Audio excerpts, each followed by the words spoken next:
My mother's boyfriend made me realize how insecure my stepmother really is, and I don't think I fully understood that until very recently. It feels like I've suddenly discovered a completely different world, one where I'm treated like an actual person instead of something unwanted, like a nasty fly you swat away and pretend isn't there. I speak Spanish too, so if anyone wants to leave a comment in Spanish, that's completely fine. My father has been married to my stepmother for 6 years now, and they have 2 kids together. I'm 17 years old. I've always been quiet. I clean up after myself, I wash my own dishes, I work part-time, and I pay for a lot of my own things. I know I'm not perfect, but I've never been a troublemaker. I've never caused problems. Still, she always managed to make me feel like I was one. It didn't start all at once. At first, it was little things. Her visible annoyance whenever I went to my father's house. My mom raised me to always wash my own dishes, so I did. But I have a very clear memory of hearing my stepmother tell my father that she wasn't going to clean other people's dishes or cook food for me. I remember standing there, hearing that conversation, and feeling something sink in my chest. I think that was the first time I truly felt like a nuisance in a place where I used to feel comfortable, safe, and wanted. Before that, my father and I used to take trips together. It was just something we did. When my little brothers were born, I honestly felt excited about the idea of going on vacation together, all of us. I wanted to be part of it. But slowly, those trips changed. They started going on vacation together as a family, and I wasn't included anymore. I wasn't part of that picture. She didn't like me going with them, and it became clear without anyone ever saying it directly. Then came the Christmas photos. Every year, it felt awkward in a way I couldn't quite explain at first. They would take a picture with me included, and then she would smile and say, "Okay, now one with my family." And just like that, I had to step aside. I remember standing there trying to act normal, pretending it didn't hurt, telling myself it was probably nothing, but it never felt like nothing.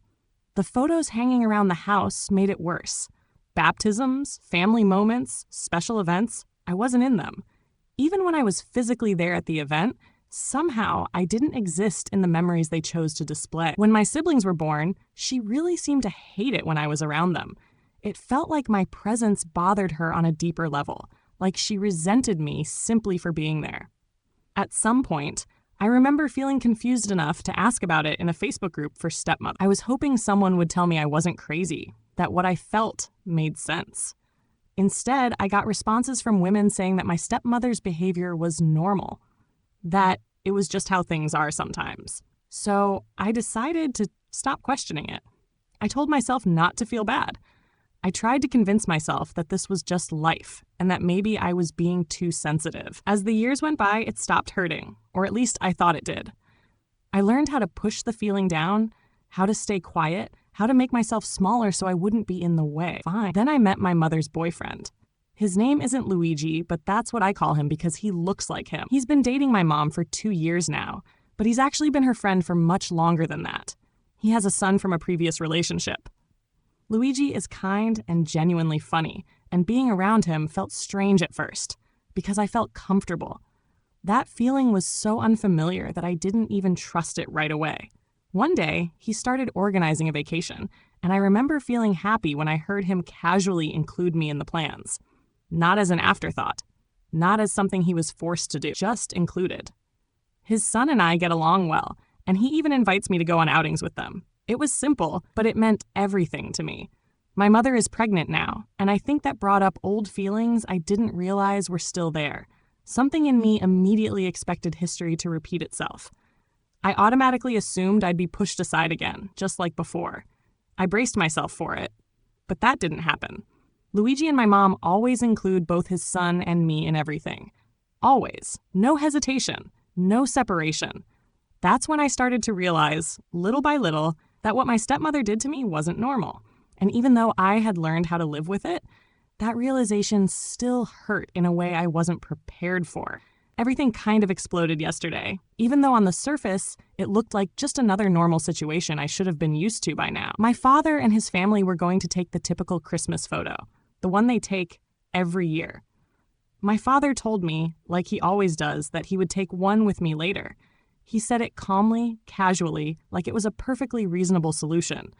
Those photos, he keeps them in his office. So I stayed home. I didn't argue. I didn't complain. I didn't ask to go. I just nodded and stayed behind, telling myself I was being dramatic for feeling sad all over again. I remember sitting there and thinking how stupid it was that this still affected me after all these years. I told myself I should be used to it by now. I should be stronger. My mother noticed anyway. She hugged me, and something about that, maybe the way she held me, maybe how tired I already felt, made it impossible to keep pretending. I finally told her everything. Not just the surface level stuff, not the things I usually brush off, but the real treatment I've been getting for years. The things I had minimized, the things I had convinced myself were normal. And for the first time, I saw Luigi angry. It wasn't loud at first. It was quiet, controlled, the kind of anger that feels heavy in the room. He called my father. I wasn't even trying to listen, but I could hear him. He told him everything. Every detail, every pattern, every moment that had made me feel small. At one point, I even laughed a little, not because it was funny, but because it was surreal, when he said my stepmother was an insecure psychopath. Afterward, Luigi apologized to my mother for the wording, but he didn't take back what he meant. He told her that what I've been experiencing is a form of psychological child abuse, and that he refuses to be involved in it anymore. Hearing those words out loud felt like the ground shifted under me, because once he said it, I couldn't unhear it. He was right. I've been bullied by a grown woman simply for existing. She was insecure about a kid. I was a kid when I met her. I was a kid when she made me feel unwanted in my own house. I was a kid when she made me feel like I was something to tolerate instead of love. I was a kid when she started calling me a weekend daughter, like I was some temporary inconvenience instead of her husband's child. I don't want to see my father again. I don't want to spend my adulthood orbiting around someone who clearly hates me. At the same time, I don't want her to win. I don't want to give her exactly what she's always wanted, my disappearance. That's the part I'm still struggling with. The part that hurts the most. After the day Luigi set clear boundaries with my father and stepmother, my father didn't call me or reach out at all. Hours later, I got a message from him. "I'm so sorry, Hija. I love you." I stared at it for a long time, and honestly, I felt nothing. No tears, no warmth, no comfort. I've always wanted to be a daddy's girl, you know? I've always loved my father, cherished the few moments we could spend together without my stepmother hovering around, making bitter comments, turning everything into a competition. But reading that message felt hollow. I just thought, same old thing. And I didn't reply. It's not that he didn't love me. I know he does. But why does it feel like my existence has to be hid? He keeps photos of me in his office, yes, but why am I a secret? Why does being his daughter mean I have to exist quietly, in the background, like I'm something he doesn't want the world to notice? I used to feel proud seeing my photo there, thinking Dad has me in his office every day. He remembers me. But growing up changed that. That pride turned into a cold, dark realization. My presence didn't really matter as much as I thought. The next day, I decided to confront both my father and my stepmother. My mother and Luigi offered to come with me for support, but I told them I wanted to face this alone. I needed to be firm on my own. I told my father clearly, I will not return to the house as long as he is still married to her. I think my words shocked him because he apologized again and insisted that he loved me. He even tried to convince me that now we could all go on vacation together, pretending things could be normal. I wanted to be the bigger person, the mature one. But the truth is, I've already been the bigger person since she arrived. I'm tired. I told him I wouldn't go anywhere she is, even if he tried to enforce limits on her behavior. I realized I need to protect my own mental space. I've read stories in the comments of people over 35 who are still living with cruel stepmothers, trying to maintain relationships with their fathers and siblings. I don't want that.